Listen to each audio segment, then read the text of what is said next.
കൊച്ചി വാർത്താ ചാനലിലേക്ക് സ്വാഗതം.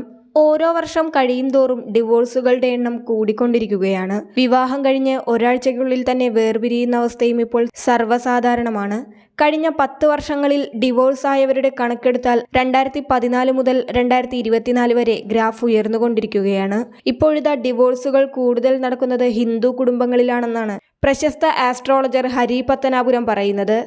ഹരിയുടെ വാക്കുകൾ ഇങ്ങനെ: വളരെ ചെറിയ കാര്യങ്ങളുടെ പേരിലാണ് സമൂഹത്തിൽ വിവാഹബന്ധങ്ങൾ വേർപിരിയുന്നത്. ഇതിൽ ഏറ്റവും കൂടുതൽ ഡിവോഴ്സുകൾ നടക്കുന്നത് ഹിന്ദു കുടുംബങ്ങളിലാണ്. പൊരുത്തം നോക്കലെന്ന് പറഞ്ഞാൽ 10-ൽ 8 പൊരുത്തമെന്ന് പറഞ്ഞു കൊടുക്കേണ്ടവരല്ല ജ്യോത്സ്യന്മാർ. പ്രീ മാരേജ് കൗൺസിലേഴ്സ് ആയിരിക്കണം ജ്യോത്സ്യന്മാരെന്നും ഹരി വിശദീകരിക്കുന്നു. പൊരുത്തം നോക്കാതെ കല്യാണം കഴിച്ച് ജീവിക്കുന്ന എത്രയോ പേരുണ്ട്. എനിക്ക് തോന്നുന്നു ഏറ്റവും കൂടുതൽ ഡിവോഴ്സ് നടക്കുന്നത് ഹിന്ദുക്കൾക്കിടയിലാണെന്ന്. കോടതി വ്യവഹാരങ്ങളുടെ സംഖ്യ പരിശോധിച്ചാൽ അറിയാം. അതിൽ 10-ൽ 10 പൊരുത്തമുള്ളവരുണ്ട്. ഒരു ദിവസം 30ഓളം കുടുംബങ്ങളുടെ കഥ ഞാൻ കേൾക്കാറുണ്ട്. ശരിക്കും പറഞ്ഞാൽ കുഞ്ഞു കുഞ്ഞു പ്രശ്നങ്ങളുടെ പേരിലാണ് ഡിവോഴ്സ് നടക്കുന്നത്. അതിൽ ഹിന്ദുക്കളാണ് കൂടുതൽ. കാരണം എന്താണെന്ന് വെച്ചാൽ ആരും പറഞ്ഞാൽ കേൾക്കില്ല.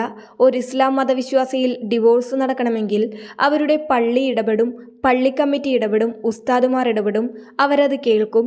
ഒരു ക്രിസ്തു മതത്തിൽ ഡിവോഴ്സ് നടക്കണമെങ്കിൽ പള്ളിയും അച്ഛന്മാരും ഇടപെടും, അവരും അത് തടയാൻ നോക്കും. ഹിന്ദുക്കളുടെ കാര്യത്തിൽ ആര് പറഞ്ഞാൽ കേൾക്കും? പോയി പണി നോക്കാൻ പറയും. അത് പറഞ്ഞു കൊടുക്കേണ്ടത് ആസ്ട്രോളജേഴ്സാണ്.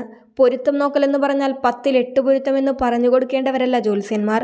പ്രീ മാരേജ് കൗൺസിലേഴ്സ് ആയിരിക്കണം ജ്യോത്സ്യന്മാർ. ഇന്നത്തെ യുവതലമുറയ്ക്ക് പ്രണയമാണ് ജീവിതം. ജീവിതത്തിലേക്ക് കടക്കുമ്പോഴേ റിയാലിറ്റി മനസ്സിലാകൂ എന്നും ഹരി പത്തനാപുരം പറയുന്നു. കുടുംബക്കാരുടെ അമിതമായ ഇടപെടലാണ് പല ഡിവോഴ്സിനും കാരണമാകുന്നതെന്നും ഹരി കൂട്ടിച്ചേർത്തു. അതേസമയം ഹരി പത്തനാപുരത്തിന്റെ വാക്കുകൾ അനുകൂലിച്ചും പ്രതികൂലിച്ചും പറയുന്നവരുണ്ട്. എന്നിരുന്നാലും ദിനംപ്രതി കൂടി വരുന്ന ഡിവോഴ്സുകളെ ഗൗരവകരമായി കാണേണ്ടതുണ്ട്.